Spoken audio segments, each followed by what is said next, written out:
అన్ని రకాల వస్త్రాలపై up to 70% discount. 100% తప్పు ప్రజలు ఖండిస్తున్నారు. మహిళలు కూడా ధర్నాలు చేస్తున్నారు. అది ఏ కుటుంబం కూడా సహించదు. ప్రపంచవ్యాప్తంగా ఉన్న ఏ తెలుగువారు కూడా దాన్ని హర్షించట్లేదు. అది మొట్టమొదటి నుంచి జగన్ కుటుంబం నుంచే మొదలైంది కాబట్టి సొంత చెల్లిని తిట్టించడం, కన్నతల్లిని బయటికి దోయడం అనేది ఆ కుటుంబం నుంచే వచ్చింది కాబట్టి వీళ్ళు దాన్ని పాటిస్తున్నారు అంతే. వాళ్ళ రాజకీయానికి సంబంధించినటువంటి ఏదైనా ఫార్ములా ఉందంటే ఆడవాళ్ళని కించపరచడమే కాబట్టి అతను అదే చేశాడు. ప్రసన్న కుమార్ రెడ్డి ఇంటి పైన టీడీపీ నాయకులు దాడి చేశారు, ఇదంతా ప్రశాంత్ రెడ్డి వీపీఆర్ఏ చేయించారని చెప్పేసి అనిల్ కుమార్ యాదవ్ గారిని ప్రసన్న కుమార్ రెడ్డి గారు చెప్తున్నారు.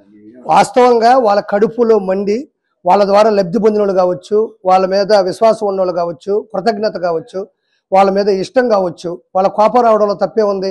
వాళ్ళు తోసుంటారు, వీళ్ళు మొత్తం తగలెట్టారు అంతే తేడా.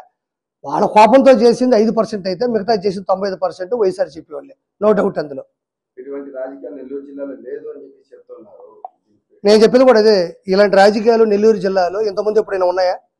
ఆడవాళ్ళని ఈ విధంగా కించపరిచే విధంగా మాట్లాడిన మాటలు కానీ ఇంతకుముందు ఉన్నాయా? లేవు కదా. కాబట్టి జనాలందరూ కూడా చూస్తున్నారు. అందుకనే కదా మొన్న 11 ఇచ్చారు. ఈసారికి ఎన్ని ఇస్తారనేది వాళ్ళకే వదిలేశారు, వాళ్ళ విజ్ఞతకు అంతే.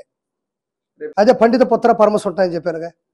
నాన్న పండితుడైతే కొడుకు పరమసుంట అయ్యాడు. ఇంకా అంతమంది చెప్పేదే ఉంది. అందుకని వీళ్ళకి ఈజీ మనీ, షార్ట్ కట్లు ఎదగాలి, ఈజీగా మనీ సంపాదించాలి. గత 9 సంవత్సరాలు ఎమ్మెల్యే, 9 సార్లు ఎమ్మెల్యే అయినట్టున్నాడు, డబ్బులు సంపాదించుకున్నాడు. మనం ఏం చేసినా చేయకపోయినా ప్రజలు ఓట్లేసేస్తారని భ్రమలో ఉన్నాడు. సరిగ్గా మనిషి దొరికేసరికి అల్లాడిపోతున్నాడు. అధికారం చేతిలో లేకపోయేసరికి అతనికి ఏం అర్థం కావడం వల్ల ఆవిడేమో 24 గంటలు ఆడే ఉండి మంచి చేసుకుంటా పోతుంది.